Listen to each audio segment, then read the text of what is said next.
बिल्कुल, राजनीतिक दलों को इस वक्त सोच समझकर बोलने की जरूरत है, क्योंकि जिस तरीके के बयान बांग्लादेश की हिंसा के बाद से सामने आ रहे हैं वो अपने आप में चिंता पैदा करते हैं। लेकिन सवाल हसीना के फ्यूचर प्लान को लेकर भी उठ रहे हैं। बांग्लादेश में जिस तरीके के हालात है उसके बाद सवाल यही उठ रहा है कि उनका फ्यूचर प्लान आखिरकार क्या है। 5 अगस्त को दरअसल वो ढाका से रवाना हुई आनन फानन में, शाम 5 बजे के बाद वो भारत पहुंची।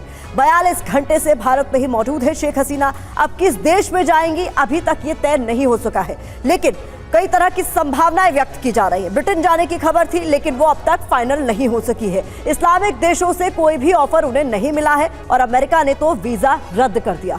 जी, और यहां पर हमारे मुल्क में भारत में किस तरह के बयानात सामने आ रहे हैं, एक झलक उसकी भी आपको दिखा दें। कांग्रेस नेता सलमान खुर्शीद का एक बड़ा बयान सामने आया है। उन्होंने कहा कि भारत में भी बांग्लादेश जैसा हाल हो सकता है, भारत में सब कुछ सामान्य लग सकता है, लेकिन सच ये है कि नीचे नीचे कुछ पक रहा है। ये कौन कह रहा है?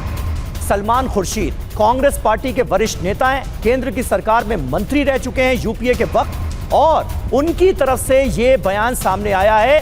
बांग्लादेश जैसे हालात की तुलना वो भारत से करते हुए नजर आ रहे हैं। तो देखिए सलमान खुर्शीद ने क्या कहा है आपको बता दें। वो कहते हैं बांग्लादेश में जो हो रहा है वो यहां भी हो सकता है, यानी भारत में भी हो सकता है। हमारे देश में चीजों को उस तरीके से फैलने से रोका जा सकता है जिस तरह से बांग्लादेश में हुआ। यहां कश्मीर में सब कुछ सामान्य दिख सकता है, यहां सब कुछ सामान्य लग सकता है। हम जीत का जश्न मना रहे होंगे। कुछ लोग मानते हैं कि 2024 की सफलता मामूली थी, लेकिन शायद बहुत कुछ करने की जरूरत है। सच तो यह है कि नीचे नीचे कुछ पक रहा है। आखिर क्या कहने की कोशिश कर रहे हैं सलमान खुर्शीद अपने इस बयान के जरिए? सलमान खुर्शीद ने अपने बयान पर जवाब देने से इनकार कर दिया है। उनका कहना है कि जो भी उन्हें कहना था उन्होंने कह दिया है। I'll go back. Your own party has distanced itself. No. Your own party has distanced itself from your comment. What do you have to say? Please ask my party. Do you think a comment like this? Why did you make a comment like this? Don't you think it undermines the image of your own country? What you're undermining is my freedom not to say something. You have to say that you made such a comment in a public platform. You should not be going anywhere to people that you abuse all the time. Please, Republic. You made a comment about your country like this in a public platform. What do you have to say about this? I say whatever I say in public, never in private. Please.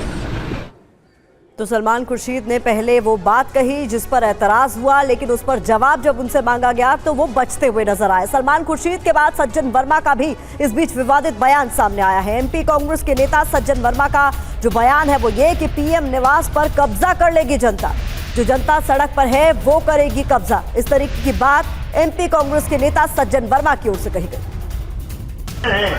मैं तो सिर्फ इतनी बात कहना चाहता हूँ, 2 दिन से टीवी पे आप देख रहे हो, बांग्लादेश की जनता शेख हसीना की गलत नीतियों की वजह से, बांग्लादेश की सरकार की गलत नीतियों की वजह से कल प्रधानमंत्री आवास में घुस गई, राष्ट्रपति भवन में घुस गई। याद रखना नरेंद्र मोदी जी, एक दिन ये जनता जितने सड़क पे हिलोरे ले रही है, एक दिन तुम्हारी गलत नीतियों से तुम्हारे प्रधानमंत्री निवास में घुस जाएगी, कब्जा कर लेगी। अभी श्रीलंका में हुआ, पहले श्रीलंका में जनता प्रधानमंत्री के घर में घुसी, अब बांग्लादेश में घुसी। भारत का नंबर है